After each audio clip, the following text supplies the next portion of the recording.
앨리스 시리즈는 늘 여느 동화책들과 다르게 받아들여졌다.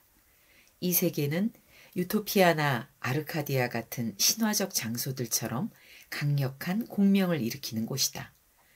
신곡에서 연옥의 산 정상을 지키는 수호령이 단테에게 말하기를 시인들이 노래하는 황금시대는 신라권에 대한, 즉 이제는 사라진 지고의 행복에 대한 잠재의식 속 기억이라고 한다. 그렇다면 앨리스의 이상한 나라는 완벽한 이성에 대한, 즉 사회적 문화적 관습의 눈으로 보면 순전히 광기로 보이는 상태에 대한 잠재의식 속 기억인지도 모른다.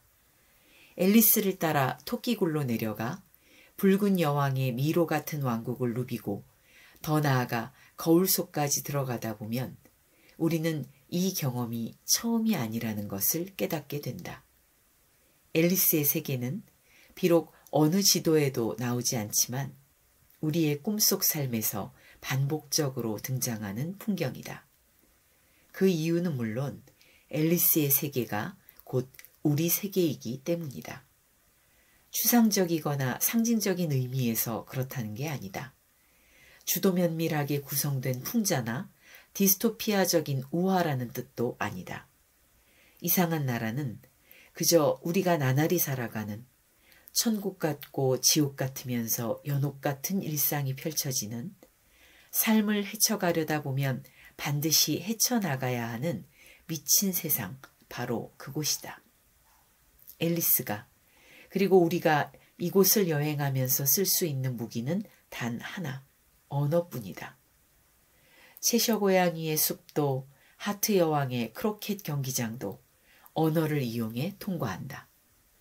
앨리스가 눈에 보이는 것들의 겉모습과 본질 사이의 차이를 발견하는 것도 언어를 통해서다. 우리 세상과 마찬가지로 이상한 나라의 광기 역시 관습적인 예절이라는 얇은 덮개 아래 감춰져 있지만 앨리스의 질문들이 그 광기를 들춰내고야 만다.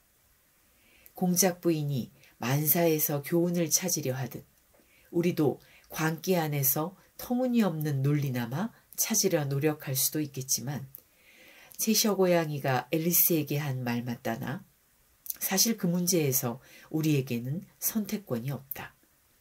우리가 어느 길을 택하든 결국 미친 사람들 틈으로 돌아오게 마련이고 제정신을 잃지 않기 위해서는 언어를 최대한 활용하는 수밖에 없기 때문이다.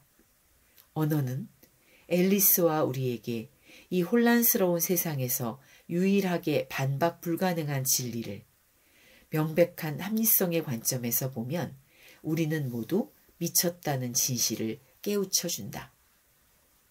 앨리스는 난센스를 이해하고 그 은밀한 규칙을 발견해낼 수단이 논리라는 것을 본능적으로 알며 우더른들이나 높은 사람들 사이에서도 공작 부인이나 모자 장수를 상대할 때도 가차없이 논리를 들이댄다. 그리고 논쟁해봤자 소용없다는 것이 드러나면 앨리스는 최소한 그 상황이 부당하고 부조리하다는 것을 부득부득 지적하고야 만다.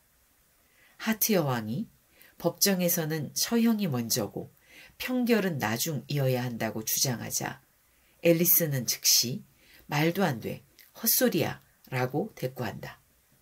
우리 세상에서 일어나는 대부분의 부조리에 걸맞은 유일한 대답이라 하겠다.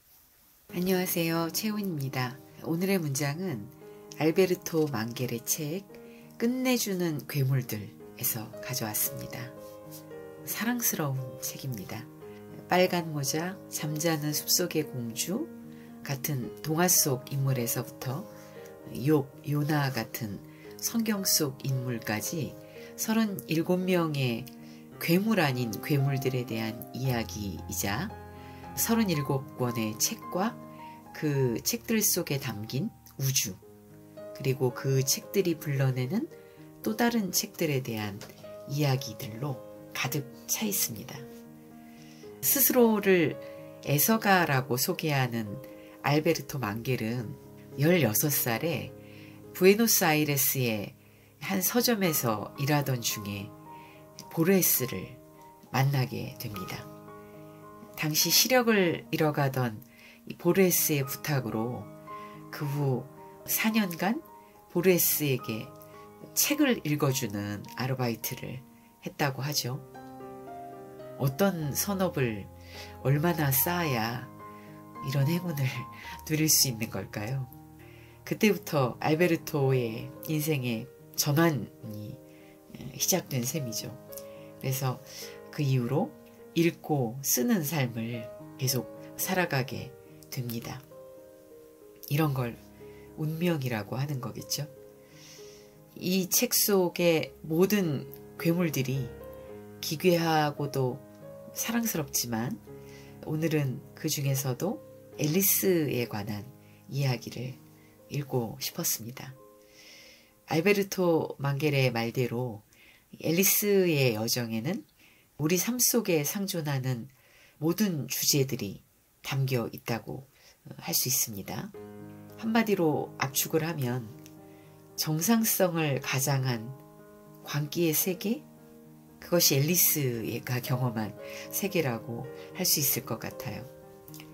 우리의 앨리스는 이 미친 세계를 미친 논리로 돌파합니다. 관습을 환상으로 격파하죠. 그런 앨리스에게 말과 논리는 세계를 지시하거나 설명하는 죽은 기호가 아니라 살아있는 생명체였습니다.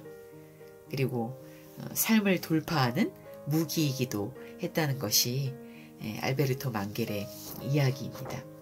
우리는 무엇을 합리성이라고 생각하고 있을까요? 불합리가 보편적인 세상에서 합리적인 것은 과연 뭘까요? 헛소리들이 가득한 세상에서 말 같은 말과 말 같지 않은 말을 어떻게 구분할 수 있을까요?